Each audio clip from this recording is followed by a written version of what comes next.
युवा किसानों के लिए आज का बिजनेस आइडिया है श्री अन्न। श्री अन्न फसल अर्थात मोटे अनाज, मिलेट्स क्रॉप भी कहा जाता है। करना क्या है, किसान सामान्यतः परंपरागत अनाज वाली फसलें बो रहे हैं, जैसे गेहूं, चावल, मक्का, जिनमें रासायनिक खादों का और कीटनाशकों का उपयोग भी अधिक हो रहा है। लागत मूल्य भी अधिक है, समर्थन मूल्य कम है, बाजार में डिमांड भी है, किंतु उसकी कीमत कम होने की वजह से किसानों को पर्याप्त लाभ नहीं हो रहा है। तो फिर क्या करना चाहिए? तो इसमें मैं आपको बताना चाहता हूं, मिलेट्स फसलों को उगाना चाहिए। यह मिलेट्स फसल कौन कौन सी होती हैं? ज्वार, बाजरा, कोदो, कुटकी, रागी, चौलाई जैसी प्रमुख श्री अन्न वाली फसलें हैं। इनको कम पानी वाले क्षेत्र में बोया जाता है। भारत में अनुकूल जलवायु है। श्री अन्न के उत्पादन में भारत दुनिया में प्रथम स्थान पे है और भारत में भी सबसे ज्यादा श्री अन्न का उत्पादन राजस्थान के द्वारा किया जाता है। इसके अलावा महाराष्ट्र, मध्य प्रदेश, छत्तीसगढ़, तमिलनाडु, कर्नाटक, आंध्र प्रदेश, तेलंगाना, उड़ीसा और उत्तर प्रदेश भी श्री अन्न के उत्पादन में काफी आगे हैं। श्री अन्न का उत्पादन कर हम अपनी इनकम को बढ़ा सकते हैं। कैसे? तो श्री अन्न से न केवल आप सीधे उत्पादन कर इसे बेचें, बल्कि इनकी ग्रेडिंग करें, ग्रेडिंग कर अच्छी पैकिंग के साथ फिर सेल करें। इतना ही नहीं दोस्तों, श्री अन्न मतलब ज्वार, बाजरा, कोदो, कुटकी, इन सब का आटा बनाया जाता है। आटा भी बना सकते हैं, दलिया बना सकते हैं। रागी जिसकी धानी बनती है, ज्वार बाजरे की भी धानी बनाई जाती है और उन्हें भी सेल किया जाता है। इतना ही नहीं, इससे बिस्किट और कुकीज भी बनाए जाते हैं।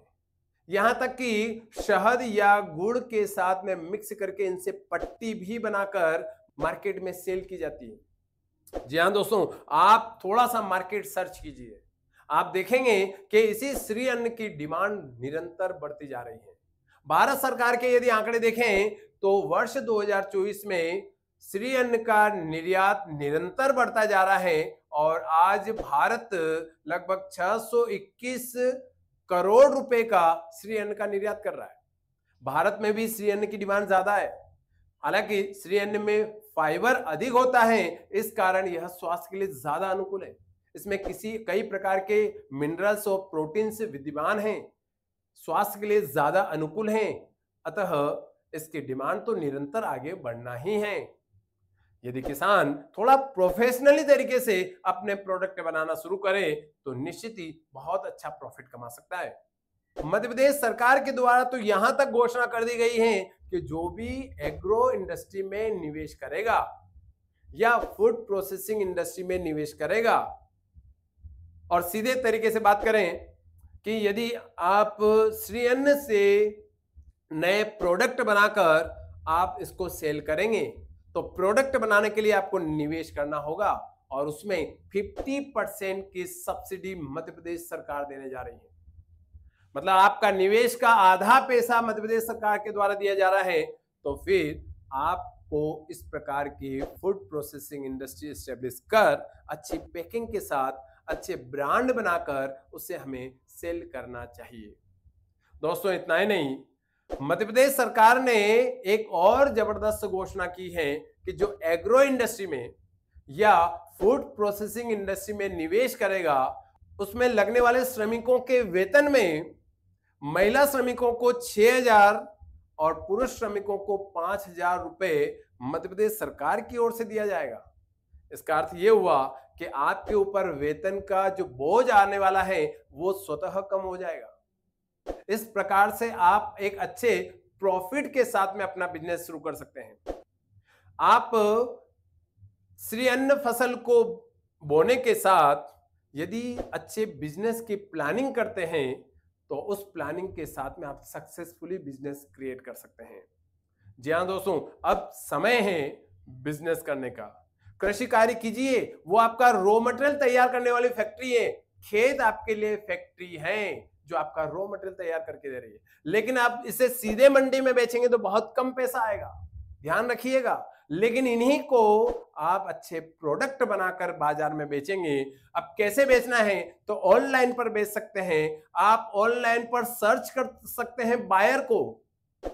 आप होलसेल में भी बेच सकते हैं, लेकिन कहां मिलेगा होलसेलर, आपको मिलेगा ऑनलाइन पर। आप एक्सपोर्ट भी कर सकते हैं, वहां पर बायर को सर्च कर सकते हैं और इस प्रकार से अपने बिजनेस को बढ़ा सकते हैं। समय परिवर्तित हो रहा है, जिसके पास इकोनॉमी स्ट्रांग है उसी की आज वैल्यू है। जी हां दोस्तों, किसान हैं, लेकिन किसान बिजनेसमैन भी हैं, क्योंकि किसान भी व्यवसाय कर रहा है।